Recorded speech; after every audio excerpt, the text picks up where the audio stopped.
नमस्कार दोस्तों, स्वागत है आप सभी का एक बार फिर से।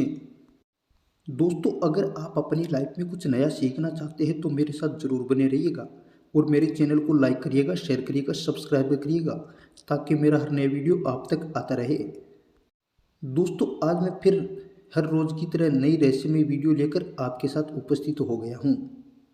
दोस्तों, आज की वीडियो वो बहुत ही रहस्यमय वीडियो है। इस वीडियो में मैं आपको बताऊंगा कि ऐसा कौन सा राजा था, क्या नाम था उस राजा का जिसने अपने ही शरीर का मांस खाया था। दोस्तों, कहानी उस समय की है जब भगवान श्री राम सम्मुख नाम राक्षस का वध कर दिया था। सम्मुख एक राक्षस था जो कि राम के राज्य में तपस्या कर रहा था। उसका वध भगवान श्री राम ने कर दिया था।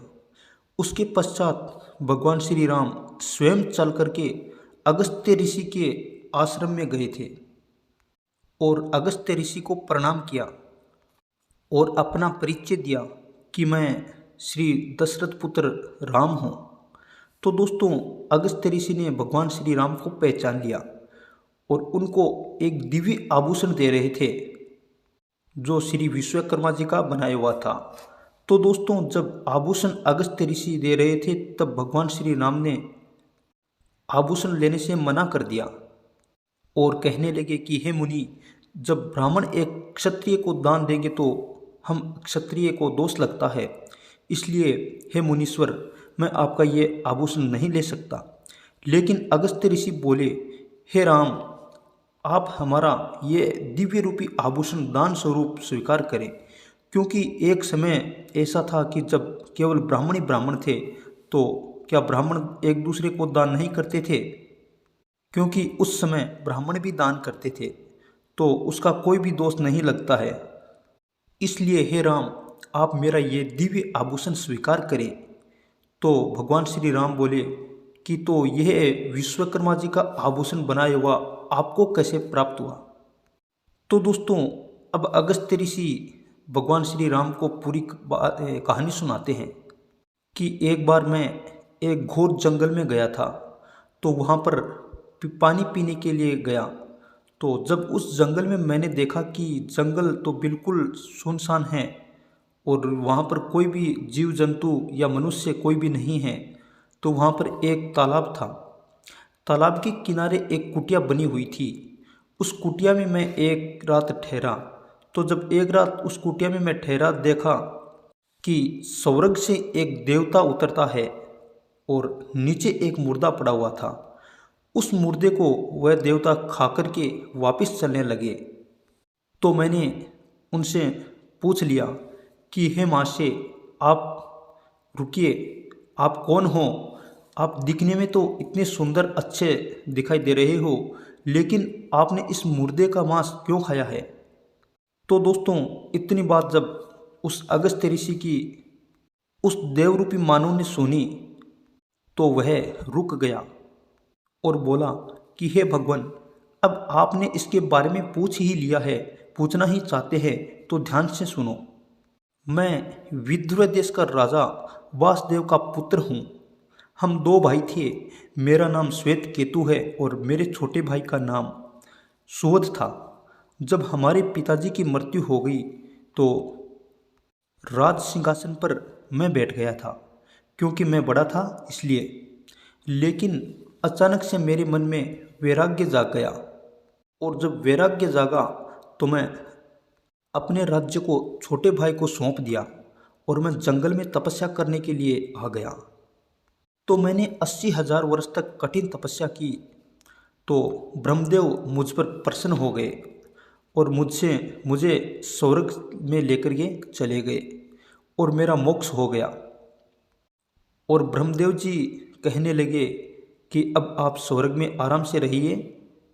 तो वहाँ का नज़ारा, रहना अच्छा, बहुत ही सुंदर था दृश्य और वहाँ पर सब कुछ अच्छा था। लेकिन ब्रह्मदेव ने मुझे खाने को कुछ नहीं दिया।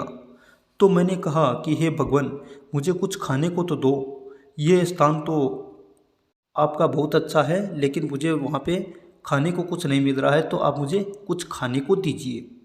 तो ब्रह्मदेव ने मुझसे कहा कि आपने अगर कुछ दान पुण्य किया होता तो वह आपको दे सकता था। यदि आपने किसी गरीब को अनाज दिया होता, खाने को किसी गरीब या भिखारी को दिया होता, तो वह चीज़ मैं आपको अवश्य दे सकता था। लेकिन आपने तो कुछ दान पुण्य किया ही नहीं है, कुछ दिया भी नहीं था किसी को, तो मैं कैसे दे सकता हूँ? क्योंकि आपने तो केवल तपस्या ही की थी, इसलिए मैं आपको खाने को कुछ नहीं दे सकता। तो अब आप केवल अपने ही शरीर को खा सकते हो। तो राजा ने ब्रह्मदेव से बहुत अन्य विनय किया।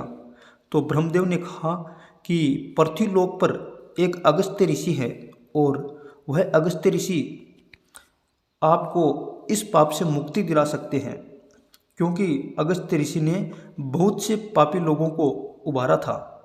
तो दोस्तों, वह देव आत्मा श्वेत केतु ने यह कहानी सुनाई और अगस्त्य ऋषि के लिए, और आगे कहा कि जब अगस्त्य ऋषि किसी दिन इस तालाब पर आएंगे तो मेरा उद्धार होगा, इसलिए मुझे रोज़ाना मेरा ही मुर्दा शरीर है उसको खाने के लिए मुझे यहाँ पर आना पड़ता है।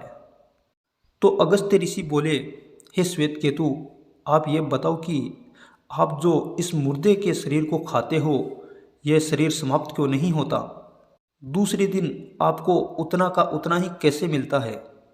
तो श्वेत केतु बोले कि इसका वरदान है मुझे ब्रह्मदेव का दिया हुआ, कि जब मैं इस शरीर को खाऊंगा तो दूसरे दिन उतना का उतना ही शरीर मुझे वापस मिल जाएगा खाने के लिए, और उस शरीर को मैं खा करके अपनी भूख मिटा लूँगा। इसलिए हे मुनीश्वर, अब मैं यहाँ अगस्त्य ऋषि की प्रतीक्षा कर रहा हूँ कि कब अगस्त्य ऋषि आएंगे और कब मेरा उद्धार होगा। तो दोस्तों, वह जो अगस्त्य ऋषि ही थे उसके साथ बात कर रहे थे। तो अगस्त्य ऋषि ने कहा कि मैं ही अगस्त्य ऋषि हूँ। तो जब श्वेत केतु का उद्धार किया था तो अगस्त्य ऋषि ने ही किया था, और जो वह आभूषण मिला था, वह दिव्य आभूषण था, वह श्वेत केतु ने ही अगस्त्य ऋषि को दिया था, जो अगस्त्य ऋषि भगवान श्री राम को दे रहे थे। तो अगस्त्य ऋषि ने कहा भगवान श्री राम से कि हे प्रभु, आप इस दिव्य आभूषण को ले जाओ। तो दोस्तों, इस प्रकार से वह राजा था जिसका नाम श्वेत केतु था, और जिसने कभी भी कोई भी दान पुण्य नहीं किया था, इस वजह से उसको अपना ही शरीर खाना पड़ा था। दोस्तों, मेरी वीडियो कैसी लगी लाइक करिएगा, शेयर करिएगा, सब्सक्राइब करिएगा। अगली वीडियो में हम फिर मिलेंगे।